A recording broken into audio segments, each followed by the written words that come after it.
Mes chers compatriotes, bonjour. Donc, comme c'est tous les lundis notre rendez-vous quotidien, alors le sujet de ce matin, j'aurais voulu parler d'un sujet qui pour moi très important, capital.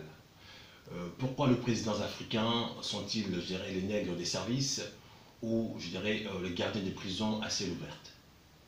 Mes chers compatriotes, compatriotes, combattants, combattantes, résistants, résistants, activistes des jours, si j'évoque ce sujet, c'est tout simplement par rapport, je dirais, à l'arrivée de M. Quilombo en Belgique. Vous avez tous entendu ce monsieur faire cette déclaration en disant que il n'y a que la Belgique qui pourra nous sortir du gouffre dans lequel le Congo s'y retrouve. Donc il arrive dans un pays, même pas en position de force pour faire une négociation à égal à égal. Lui, il s'est mis tout de suite par terre en disant que sans la Belgique, le Congo est mort. Alors j'aurais voulu que le président nommé, qui puisse avoir ne fût qu'un mémoire. Alors quand il dit que sans la Belgique, le Congo ne pourra pas s'en sortir, c'est-à-dire que nous sommes un pays condamné. Alors lui, de sa part, il oublie réellement notre histoire, alors que c'est la Belgique qui nous a colonisés. C'est la Belgique qui nous a fait en premier, le premier esclave. C'est la Belgique qui nous a vendus en premier à l'esclavage en Europe. Et pendant ce temps-là, l'esclavage, quand un esclave disait non, on le coupait les mains. Quand un esclave ne voulait plus travailler, il se faisait tuer. Quand un esclave était fatigué, il était fouetté et enchaîné. Alors tous ces éléments importants de notre vie, un président de la République doit se souvenir pour protéger son peuple. Mais lui, dans sa tête, le passé, comme il est tellement, je dirais, rempli d'amour, il veut nous ramener encore sur notre bourreau, le Belge. Comme pour lui, la Belgique n'a pas fait assez pour le Congo. Donc on doit répartir, je dirais, chez le bourreau pour se faire fouetter. Et quand je vois son comportement, j'ai dit aujourd'hui, j'ai fait la comparaison. À l'époque de son, son successeur, Kabila, lui-même, il avait coupé les ponts avec la Belgique. Malgré Kabila qui ne soit pas un fils du pays, il avait dit non à la coopération belgo-congolais. Il avait dit que le Congo, ça devient un pays souverain. Et voire même son porte-parole, Mende Omalanga, avait dit le Congo n'est pas un départemental de la Belgique. Donc je cite. Donc pour dire qu'ils n'ont pas d'ordre à recevoir de la Belgique. Coup de chapeau à ce gouvernement. Et voilà aujourd'hui un fils du pays, nommé à la tête du pays ou pas, qui doit encore qui doit répartir chez nos bourreaux pour tendre la main en disant que oui, ce que vous avez fait à mon peuple, ce n'est pas assez. Cette fois-ci, j'ai besoin que vous reveniez pour nous dicter, nous faire aujourd'hui un esclavage moderne. Cette fois-ci, il y aura plus de fouet, mais vous aurez une carte blanche à piller encore nos pays, à faire de nous des esclaves, des sous-hommes. Voilà ce que je vois aujourd'hui, la réflexion de ces présidents nommés, ou qui a la mémoire courte, ou qui fait semblant, qui veut oublier l'effacer. Moi, je pense qu'un président de la République, il peut réagir comme ça uniquement quand c'est un président nommé. Aujourd'hui, c'est un président qui n'a pas de pouvoir. Parce qu'un président qui est élu par son peuple, doit d'abord défendre son peuple. Maintenant, comme nous avons un président nommé, lui, c'est bien que ce n'est pas la population qui l'a nommé, plutôt qu'il l'a élu. De lui, là où il pourra gagner son beefsteak, il peut aller se mettre à poil en disant que oui, sans la Belgique, le Congo ne pourra pas s'élever. Donc c'est pour cela qu'il faut que le Belge revienne en force pour gérer, sécuriser le pays, donner à manger, faire les écoles, faire tout, de répartir l'esclavage. C'est là où je dis aujourd'hui, pourquoi les présidents africains sont-ils des nègres des services? Alors nous sommes au XXIe siècle. Lui-même, il a vécu 30 années, en Belgique. Il sait réellement c'est quoi la Belgique, c'est quoi les Européens. Pourquoi pas par nous-mêmes? Aujourd'hui, le Congo a ses fils dignes partout dans le monde qui œuvrent dans plusieurs domaines. On peut concrétiser, on peut faire des choses comme le blanc. Pourquoi cette conteste en disant que oui, il n'y a que le blanc qui pourra nous élever? Les Chinois se sont enfermés entre eux. Ils ont construit le monde. Aujourd'hui, c'est les Chinois qui dirigent le monde. Et pourquoi pas nous, nos chefs d'État africains, dans leur petite tête, ils ont un cerveau de gérer des souris pour dire que oui, sans les Européens, l'Afrique ne pourra pas s'élever. Mais c'est une utopie, monsieur. Quand je vois les propos d'un chef d'État, je dis, oh là là, bon Dieu, l'Afrique a du mal à s'élever. Donc sans les Européens, son pays natal ne pourra pas s'élever. Voilà, nous sommes condamnés à le répartir chez nos bourreaux. C'est là où j'appelle aujourd'hui avoir un président nègre des services. Premier sujet. Deuxièmement, vous avez tous entendu le président en disant que pendant son point de presse, lui, il n'a pas le temps, de fouiner dans le passé de chacun pour, admettons, faire la justice, je dirais, au massacre de son peuple, pour faire la justice à tout ce qui était l'injustice par son peuple. Il est tellement rempli d'amour dans sa tête. Le passé, c'est le passé. C'est pour cela aussi, il veut nous ramener à le voir nos bourreaux belges. Alors un président qui ne doit pas se ramener, qui ne doit pas se souvenir plutôt du passé de son pays, comment voulez-vous protéger son pays? Si aujourd'hui le juif devient un peuple touchable, parce qu'à chaque fois le juif, il rabâche l'Holocauste. Le juif dit oui, on a été tué, on a été ci, on a été ça. Donc tout le jour, aujourd'hui, on parle de l'Holocauste juif. Alors c'est passé il y a des années. Et c'est pour cela aujourd'hui, on ne peut plus toucher un peuple juif. Quand vous touchez un peuple juif, le monde s'alarme. Ah non, non, non, ils ont été maltraités. Alors il n'y a que 6 millions de juifs. Nous, il y en a 12 millions. Le président dit qu'il n'a pas le temps de parler puisque pour lui, c'est le passé. 12 millions de morts de Congolais, pour lui, c'est le passé. Alors 6 millions de morts juifs. L'Holocauste a fait le tour du monde. On n'en parle même pas aujourd'hui. Vous touchez un juif, les gens vous traitent des sorciers. Un juif, il devient intouchable dans le monde entier. Et nous, on a 12 millions de morts. Votre président nommé qui dit, c'est pas grave. On peut encore tuer des Congolais, c'est le passé, moi je suis rempli plein d'amour. Alors je dirais à monsieur ce président, allez dire à la femme qui était violée, hein, demain qui va voir son violeur dans la rue, vous demandez à cette femme-là d'aimer cette personne, puisque vous êtes plein d'amour. Allez dire à la famille où les gens sont morts par la barbarie de ce pouvoir du passé, d'aimer le bourreau qui ont tué leurs enfants. Et quand je reviens cela, je pense à la date de 19 septembre 2016. Nous, le rassemblement où je faisais partie à l'époque avec son père, on a organisé une marche pacifique. Dans cette marche-là, c'est moi qui ai ouvert la procession. J'ai un garçon qui était à mes côtés, Ngimbi. Il s'est fait tuer par une balle perdue à sa tête. J'ai dit ramener son corps jusqu'au siège de Faunus. Nous sommes restés coincés à la siège de Faunus jusqu'à 3 h du matin. Et c'est par là, les forces du public, la police ou l'armée sont venus tirer sur des sièges de partis politiques. Nous, on était restés à Faunus. Et ces jours-là, dans son propre siège de l'UDPS, il y a eu des gens brûlés vifs. Et tout ça pour le président de la République, on ne peut pas fouiner dans le passé. Il est rempli d'amour. Vous allez demander aux familles qui ont perdu le lait d'aimer les bourreaux qui ont tué leurs enfants. Monsieur, vous voulez la paix dans un pays sans qu'il y ait justice, monsieur, je pense que votre mandat ne doit pas aller jusqu'à la fin. On ne peut pas demander au peuple d'avoir l'amour quand on sait que le bourreau qui a tué les siens se balade librement. Monsieur Tulombo, que vous soyez nommé ou pas, vous êtes aujourd'hui président. Alors, faites de sorte que la justice ait lieu dans ce pays-là. Si vous négligez la justice dans ce pays-là, vous pensez qu'il y aura la paix dans ce pays, le Congo ne sera jamais un pays. Un pays, il est un pays quand il y a la justice et il respecte. Tout le monde peut être appelé devant la barre. Aujourd'hui, on vous pose une question, monsieur. À propos des 15 millions de dollars qui sont volés, volatilisés dans les caisses de l'État. Un président de la République, vous répondez, ce sont des rétrocommerciaux, ce sont des COP.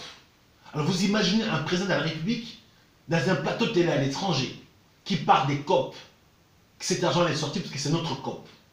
Alors moi, je tiens à vous rappeler, monsieur le président, cette phrase-là, vous l'avez dit, quand les sièges des IDPS étaient achetés par Badiba, vous avez dit, c'était notre COP. Aujourd'hui, vous êtes président, vous êtes dans un pays étranger, vous dites encore que oui, cet argent est sorti, ce n'est pas du vol, c'est des COP, monsieur. Dans quel pays on a vu quelqu'un faire une coopération, sorti 15 millions? Ça veut dire qu'à la base, le montant initial était de combien? Pour que vous puissiez, vous ou votre bureau, tirer 15 millions d'intérêts. J'ai jamais vu, même si en allant faire un crédit dans une banque quelconque, la banque ne tire pas 15 millions. Ici en Europe, je peux vous amener à aller voir Macron, jamais je vais demander à la personne de me donner 10% de son chiffre d'affaires. Vous demandez aux investisseurs de venir au pays. Mais aujourd'hui, dans votre bureau, chaque dossier qui sont déposés, vous demandez 15%. Alors comment voulez-vous que les investisseurs viennent investir au pays? Parce qu'aujourd'hui, dans votre bureau, il y a un dossier qui ne passe pas si on ne pose pas la commission. Donc, vous avez reconnu le COP, la commission, les rétro-contributions est pour vous normal. Dans un pays qui se respecte, les gens viennent investir avec la capitale. Mais avant qu'ils commencent à donner du boulot à votre population, ils doivent payer un pourcentage à votre bureau. Et là, c'est ce que vous appelez les COP. Je me dis, mes chers concitoyens, le pays est en danger.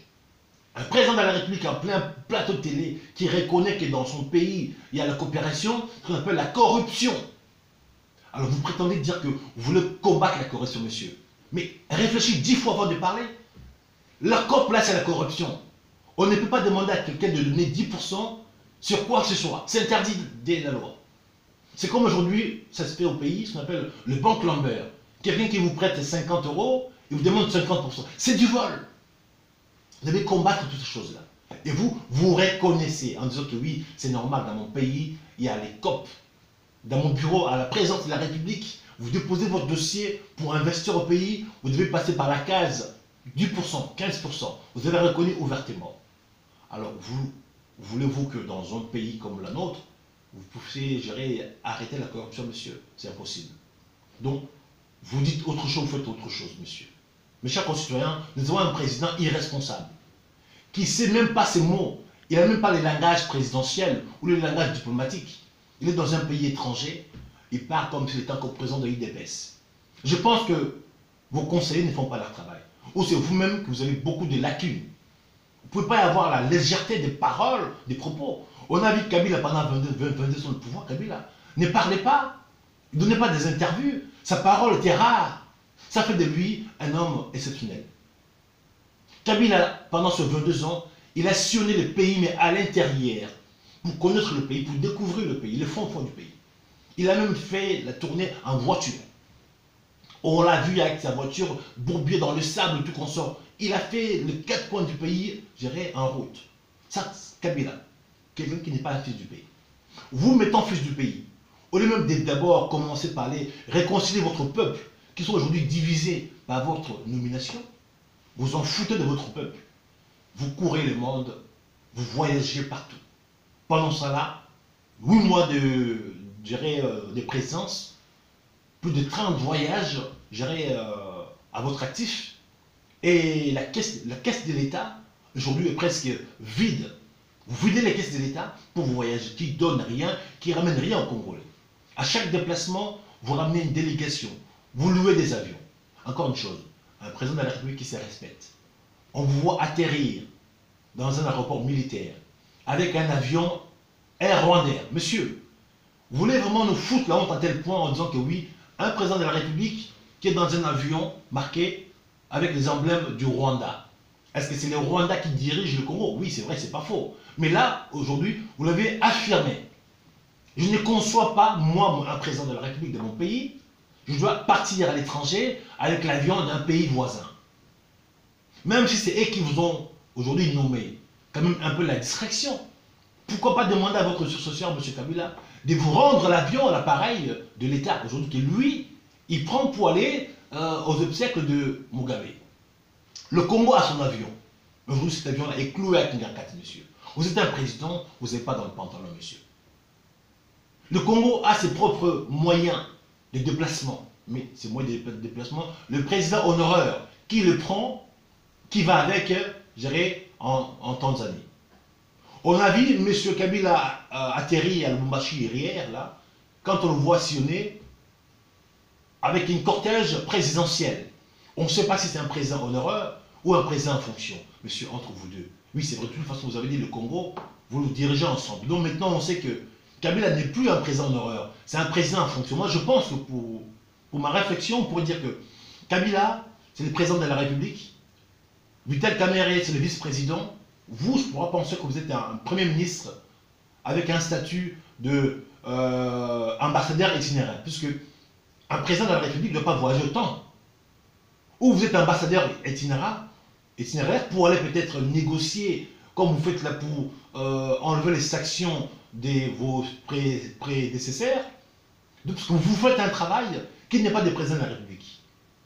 Alors, si vous voulez vraiment être un président de la République, je pense que vous devez vous asseoir, prendre votre plutôt ministre des Affaires étrangères, comme faisait Kabila avec chez Otundu, envoyez-lui aller faire vos démarches à votre place. C'est lui votre garçon des courses. Envoyez plutôt le ministre des Affaires étrangères à votre place.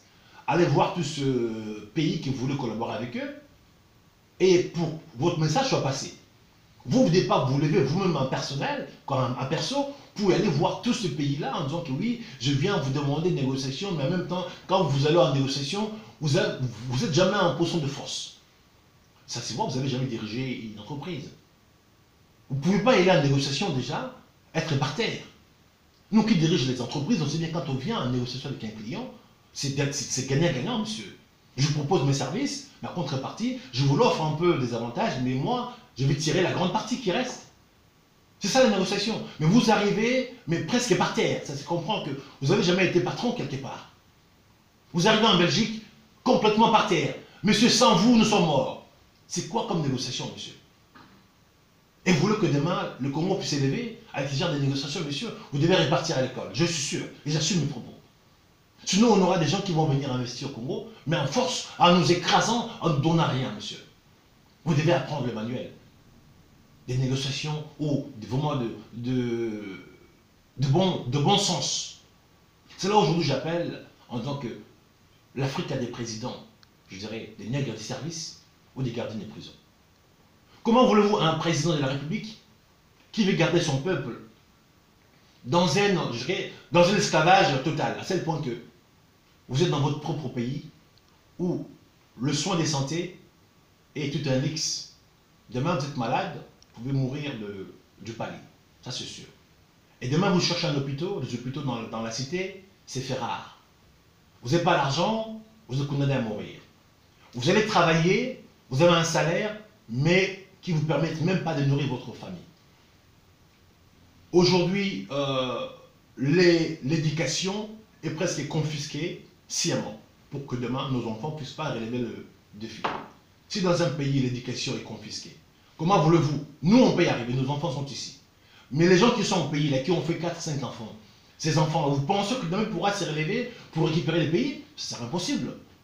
On risquerait d'avoir seulement les enfants d'EIA là qui vont revenir pour diriger le Congo, ou maintenant, comme les Rwandais, ils envoient leurs enfants étudier, c'est eux qui vont diriger encore le Congo dans 20 ans qui suivent.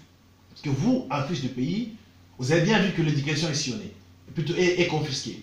Vous avez prédit la gratuité de l'éducation. Malheureusement, on voit les enfants qui partent à l'école, qui se fait chasser puisque les professeurs ne sont pas payés. Vous parlez de la gratuité de l'école, sans pouvoir d'abord faire un business plan, puisque la gratuité aujourd'hui, ça nous coûte à 2 milliards. Le Congo a un budget de 4 milliards. Comment voulez-vous couper la moitié de votre budget pour payer, là vous avez dit la gratuité, et comment voulez-vous faire après pour le fonctionnaire, pour lancer des projets? Messieurs, qui vous a nommé président? C'est quoi votre cursus? C'est quoi votre référence, monsieur? Vous n'êtes même pas un chef d'entreprise pour voir réellement que vos calculs ne tombent pas pile poil. Vous avez 4 milliards, vous coupez 2 milliards pour la gratuité de l'école. Il vous reste 2 milliards pour 80 millions d'habitants, monsieur. Le Congo, c'est une farce. Le Congo a plus de 70 millions d'habitants. Notre budget, notre PIB est de 4 milliards. La MONUSCO, avec 13 000 hommes, ils ont un budget de 22 millions. Vous imaginez, vos sentinelles qui sont là pour vous protéger, ils touchent plus d'argent que vous. Et puis qui sont là qui ne font rien. Vous vous dites non, la MONUSCO doit rester parce qu'on a besoin de la MONUSCO. On tue les gens à côté de la MONUSCO ne réagit pas, monsieur. Alors peut-être vous êtes là, mais ce qui se passe à l'intérieur du pays, monsieur, ça ne vous concerne pas. Nous, les fils dignes de ce pays-là, on est au courant parce que tout le temps, nous sommes en contact avec tous ces gens-là. Quand on voit qu'on tue les gens, et vous, un président, en fonction, nommé pas nommé, vous dites rien. Même pas gérer une déclaration. La date du 19 septembre est passée. On ne vous a pas vu s'élever en disant que voilà, nous allons prendre une minute de silence pour nos martyrs. Non, monsieur. Ces jours-là, j'ai roulé pour votre père, monsieur. On a fait tuer les enfants de gens ce jour-là. J'étais présent en tête des processions. J'ouvre la procession. Je parle du jeune homme Ngimbi. Une pensée pour sa famille. Où il est mort à cause de votre lutte. Et ce jour-là, au siège de votre parti, il y a eu plus de 6 morts, sans compter les gens brûlés. Et tous ces gens-là, monsieur, vous, un chef d'État, oui, vous êtes rempli d'amour. Au pire des cas, vous êtes, pour ma part, vous n'êtes pas la mémoire de ressasser le passé. Donc vous demandez à tous ces gens-là qui ont perdu les lèvres d'oublier, effacer les passés pour aller vers l'avant. Vous n'avez pas le temps, le Congo est grand, monsieur. Vous ne pouvez pas aller vers l'avant si on ne sait pas d'où on vient, monsieur.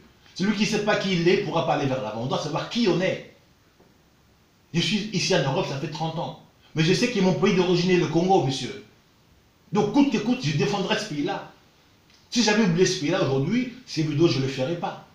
Donc, mes 30 années en Europe, ça ne m'a jamais fait qu'aujourd'hui, j'ai oublié mon pays, d'origine, monsieur. J'ai 30 ans d'Europe. Famille, enfant, tout ce que vous voulez. Je pourrais dire le Congo, je mets une croix. Mais je vis bien très en Europe, monsieur. Je ne m'y cache pas. Mais mes entreprises marchent, et que ce soit ici, que ce soit au Congo. Mais j'ai jamais fait le croix sur le Congo. Et vous vous demandez aux Congolais d'oublier leur passé. Les femmes violées, ils vont rencontrer leurs violets. Vous demandez à ces femmes-là d'aimer leurs violets. Les enfants découpés à la machette, où les parents sont perdus, vous allez demander à la famille qu'ils ont récupéré des enfants orphelins d'aimer leurs assassins. Les gens qui nous ont tués volontairement, qui pabanent, qui paradent maintenant dans le pays maintenant les appartient, vous demandez à nous de les aimer. Au Congo, on a eu 4 langues nationales, maintenant on nous impose une 5e langue nationale, et vous dites oui, on va aimer cela, monsieur le président. Vous vous trompez. Le Congo a ses fils dignes, et qui maîtrisent des choses que tu ne maîtrises jamais, parce qu'aujourd'hui tu n'as pas été ne fût-ce que là où nous sommes aujourd'hui. Tu ne sais pas réellement dans quoi nous sommes. Monsieur le président, nous avons un devoir de vous combattre pour qu'il y ait justice. Nos femmes violées, ils doivent voir leurs violaires en prison. Les gens qui ont perdu leurs membres de famille, ils doivent voir leurs assassins en prison. Rossi Mukendi, le mort, les gens qui l'ont tué se baladent. Arma Tungulu, Kapangala, Mamadou Ndala, mais tous ces gens-là qui ont combattu pour le pays, comment voulez-vous demain j'irais inclure dans la tête d'un enfant du Congo le côté patriotisme? Parce que s'il voit un homme comme Mamadou Ndala qui est mort, on s'en fout. Quand on voit un homme comme Rossi Mukendi, il est mort ce jour-là, parce que votre père a demandé aux gens de sortir dans la rue, il est mort, on ne s'en occupe pas. Comment voulez-vous susciter le pays, la vocation du patriotisme, monsieur? Ici en France, on tue un petit Français, clochard ou pas clochard, ah, on a tué quelqu'un. On a eu Charlie Hebdo. Ah, tout le monde est venu. Nos présidents africains sont venus ici en France avec la main comme ça. Oui, Charlie Hebdo, 13 morts. Oui, j'ai eu quelqu'un de ma famille qui était victime ce jour-là, a pris 13 balles. Ok? Donc ma douleur est là jusqu'à présent. Alors maintenant, le mort qui s'est fait dans ton propre pays, les 12 millions de morts, on n'en parle pas. La guerre qui s'est passée à Kisangani, monsieur, où les 2 États étrangers qui sont venus se battre chez nous, il y a eu des morts. Vous ne voulez pas qu'on demande la réparation de tous ces 2 pays. Vous demandez plutôt pour qu'on puisse enlever le procès qui était lancé contre ces 2 pays qui sont venus se battre chez nous, monsieur. Notre bourreau, M. Kanambe, aujourd'hui, vous allez demander qu'on enlève les sanctions contre eux, monsieur. Mais qui êtes-vous? Qui êtes-vous, monsieur?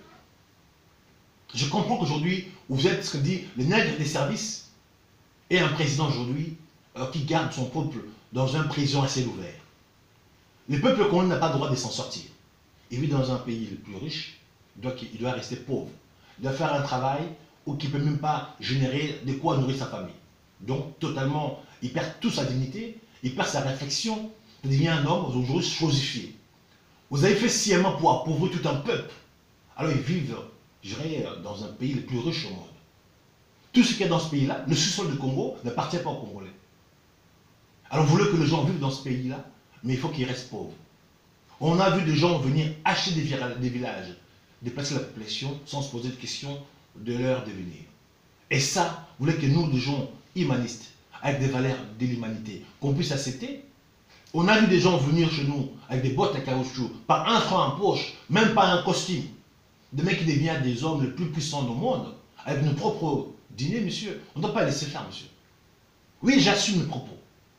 Aujourd'hui, les gens qui sont là, tous là, qui nous demandent de parler 5 langues, ils sont venus chez nous à pied, sans chaussures, même pas un costume. Maintenant, avec nos propres argent, ils se sont créés leur richesse. Ça devient des rois au Congo, monsieur. Et vous voulez que nous, on accepte. Parce que maintenant, ça devient vos partenaires. On doit accepter. Faire comme vous. Les salam alaikum, monsieur. Non, monsieur Kilombo. Nous, le fils d'une ce pays-là, on ne le fera pas, monsieur. On vous a nommé pour chercher à courir, à leur pacifier, monsieur. Aujourd'hui, vous dites que vous êtes président. Moi, je dis clairement que le président de la République, aujourd'hui, c'est Kabila. Le vice-président, c'est Kamere. Vous êtes le premier ministre de ces 3 personnes. Vous êtes Premier ministre, en même temps, vous êtes, je dirais, un ambassadeur itinérant, parce qu'aujourd'hui, ce que vous faites, ce n'est pas le travail d'un chef d'État. Vous êtes un ambassadeur itinérant. Vous voyagez pour négocier les sanctions contre vos vos partenaires, monsieur. C'est grave. Vous devez les laisser couler dans cette action-là, qu'ils soient même rappelés au niveau de CPI, même si je ne suis pas contre, je ne suis pas pour la CPI, étant qu'il n'est pas l'africaniste. Donc, vous devez les laisser avoir tous ces sanctions-là dans leur tête, pour que demain qu'ils fassent moins de problèmes. Quand vous allez chercher à enlever leurs sanctions, ils vont faire quoi ces gens? Ils vont continuer à nous mater, à nous tuer bêtement. Voilà mes chers concitoyens, je dis, nos présidents africains sont de nègres des services, et j'assume mes propos. Et c'est des gens qui veulent garder leur peuple dans une prison à ciel ouvert. Parce que dans un pays comme l'Afrique, vous êtes libre, mais votre vie est compromise. Vous allez travailler, vous n'allez jamais s'en sortir. Vous n'allez pas avoir un salaire adéquat. Vos enfants qui vont aller à l'école, mais l'éducation est compromise. Vos enfants ne vont jamais relever le défi, demain pour récupérer le pays. Vous allez être malade, mais demain, mais les soins médicaux sont gérés tout un lix, dont les gens peuvent mourir de la malaria. Donc, aujourd'hui, l'eau potable, on a de l'eau partout, l'eau douce, mais on ne sait pas les transformer. On a les forêts les plus grandes au monde, mais on ne sait pas aujourd'hui les transformer. On a des richesses chez nous qui coulent des partout, on ne sait pas les transformer. Nous avons des présidents aujourd'hui qui sont des juicères. Lui, il veut gagner 15% de chaque dossier déposé. Mais on est dans un pays le plus riche, il ne sait pas transformer les choses. Il ne sait pas créer la richesse, puisque dans sa vie d'avant, n'a jamais été un responsable ou un entrepreneur. C'est plutôt un mec qui vient dans les coopérations. D'aujourd'hui, il dirige le pays dans les coopérations. Il a dit ça ouvertement en Belgique. Lui, c'est Jacob Nanga. Mais président de la République, c'est honte. La COP Nanga, ils ont dit correction, ils ont dit corruption. Vous voulez combattre la corruption, mais vous citez à haute voix, oui, les 15 millions qui est sorti là, la coopération. Monsieur, coopération, ça veut dire que si les 15 millions sort, le montant initial de cette affaire était combien? Qui l'a empoché? L'État congolais, c'est vous, vos siens. J'ai vu là, il n'y a pas longtemps, votre frère Christian Tshisekedi, le mec qui roule en Ferrari en Belgique. J'aurais voulu vous dire quand même un peu de distraction. On a vu Kabila avec ses frères, Zoé, tout consort. Ces gens-là, ils ne roulent pas en Ferrari. Ils peuvent rouler en Ferrari. Pourquoi vous, les nouveaux riches, vous voulez faire des tapes à l'air, faire des bling-bling? Soyez discrets. Pendant ce temps-là, le peuple de votre pays souffre. Vous, 9 mois après votre frère qui était chômeur en Belgique, il roule en Ferrari. Vous savez combien ça coûte un Ferrari? 400 000 euros. Ici en Europe aujourd'hui, on a la possibilité demain d'appeler le fixe en disant que voilà, messieurs, nous avons un monsieur Christian Tshisekedi qui roule en Ferrari, voici les plaques de matriculation. Ces messieurs-là, on sait bien qu'ils ne travaillent pas, ils touchent les allocations. Allez savoir comment il a pu acheter cette Ferrari, monsieur. On sait le faire. À la seconde, le fisc belge, ils vont se lever, puisqu'un appel anonyme, ils vont les équiter. Monsieur, on nous a appelé parce que vous roulez en Ferrari. Dites-nous d'où vient l'argent. Mais il sera obligé de dire, j'irai au l'État belge que l'argent vient de chez vous. Et là, cette enquête-là, on pourra la publier, monsieur. On a les bras trop longs. Mais dites à vos frères d'être un peu discrets. Pourquoi faire l'état pareil? Les gens les plus riches au monde ne font pas ça. Sauf de nouveaux riches, comme vous êtes aujourd'hui, vous voulez montrer aux gens que c'est votre tour. Mais ce n'est pas ça diriger un pays, monsieur. Vous allez créer que la haine. Donc du coup, ça devient, chacun attend son tour pour aller manger au mangeoir et punir les autres. Mais ce n'est pas ça un pays, monsieur. Vous devez plutôt être un président fédéral qui doit rassembler les gens. Et non dire que voilà, maintenant c'est mon tour, Ngapnali en cours. Pendant ça, là, mais avec notre argent, monsieur, vous pensez que nous, qui sont là, qui sait faire, qui sait créer de l'argent, qui sait créer la richesse, on peut vous laisser faire, monsieur? Non, monsieur.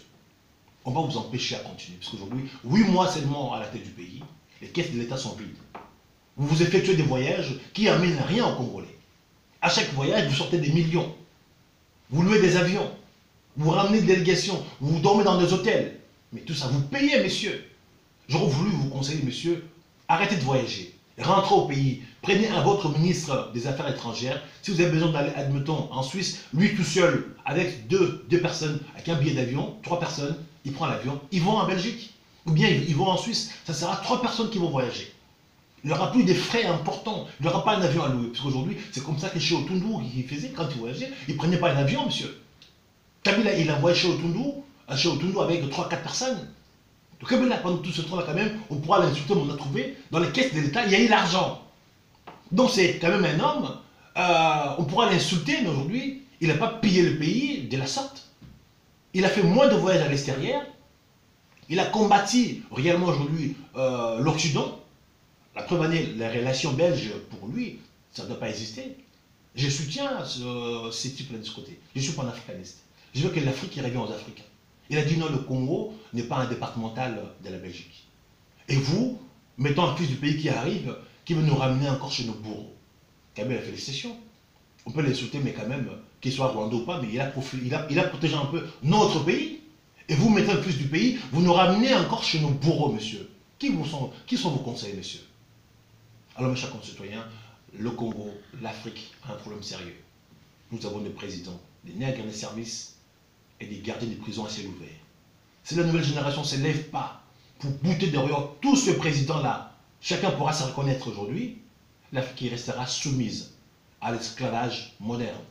Qu'aujourd'hui, ce qui s'est passé dans le passé, le président qui vous demande d'oublier, il est rempli d'amour. On pose la question, c'est quoi le mot des Français que vous connaissez? Il dit oui, c'est l'amour. Je suis rempli d'amour, je suis chrétien, monsieur. Pour un État, il n'y a pas d'amis. Monsieur, dans les affaires même où je suis aujourd'hui, il n'y a pas d'amis, il n'y a que des intérêts. Maintenant, pour un État, il n'y a pas d'amour, il n'y a pas d'amis, ce sont les intérêts. Le jour où les Belges n'auront plus leurs intérêts, ils vont vous découper, monsieur. Mobutu a été là avec le Belge, les Français. Le jour où ils en ont marre de lui, ils l'ont découpé, ils l'ont dégommé, monsieur. Ok? Nous, dans le monde des affaires, il n'y a pas d'amis, ce sont les intérêts. Quand mes intérêts sont protégés, on est amis. Le jour où mes intérêts sont lésés, je monte en crâne contre vous et je n'hésiterai pas de vous dégommer. C'est la loi des talons, c'est comme ça dans le monde des affaires. Alors maintenant, au pays, c'est plus que ça encore. Pourquoi il y a eu la guerre aujourd'hui en Irak?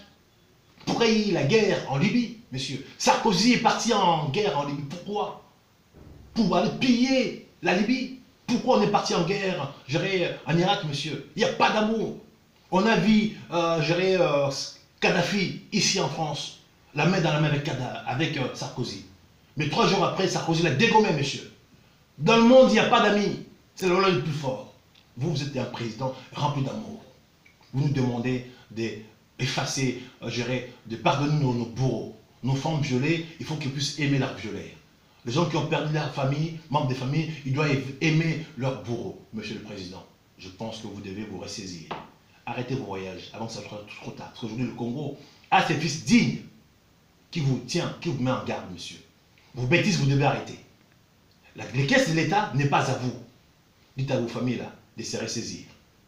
Si vous voulez continuer à se pavaner avec des voitures de luxe ici en Europe, monsieur, comme je vous dis, un coup de fil au fisc, monsieur. Demain, ces voitures-là, ça part à la fourrière, monsieur. Un coup de fil seulement au fisc qui est belge, ok? Cette Ferrari va aller à la fourrière, parce qu'il ne pourra pas justifier d'où il a acheté, où sont le fiches de paye, d'où est sorti l'argent, monsieur. On sait le faire, monsieur. Nous sommes du métier. Alors, l'Afrique, ce n'est pas une poubelle. L'Afrique, il faut qu'elle puisse s'élever avec des gens dignes et justes, qu'on voit l'humanité. Pas nous demander de se mettre par terre, se faire écraser, à répartir chez le bourron qui nous ont coupé les mains, qui nous ont tués, pour revenir encore faire l'esclavage moderne. Ça, on vous dit non, monsieur. Les relations avec la Belgique, monsieur, on n'en a pas besoin. On peut s'en sortir sans eux. Kabila avait dit non, pendant 22 ans, le Congo n'est pas mort. Ok? Vous vous dites sans la Belgique, on est mort, monsieur. Allez réfléchir. Aujourd'hui, le gardien de prison que vous êtes, vous devez libérer le porte de prison. Si vous ne voulez pas le faire, nous, on a l'obligation de libérer le porte de prison. Que les jeunes gens africains puissent jouir d'abord de leur richesse.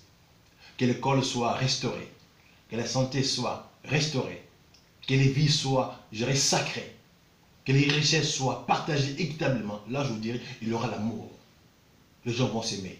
La femme violée, son violeur doit aller en prison. L'assassin doit aller en prison. Celui qui a volé doit aller en prison. On aura un État fort, pas des hommes forts aujourd'hui comme vous voulez faire, monsieur. Voilà le message que j'avais ce matin pour M. Kilombo. La lutte continue, mes chers concitoyens.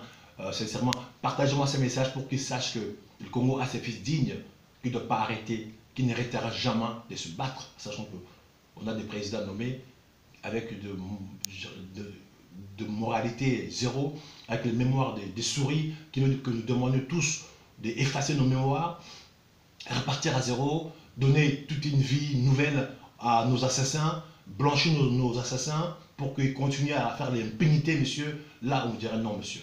Dans ce cas, vous aussi, on vous mettrait de nombre avec ce loi-là, pour que vous soyez tous balais au moment important. En tout cas, que Dieu vienne à l'aide à l'RDC. La lutte continue, mes chers concitoyens. Ingeta, Ingeta, Ingeta. Merci à vous.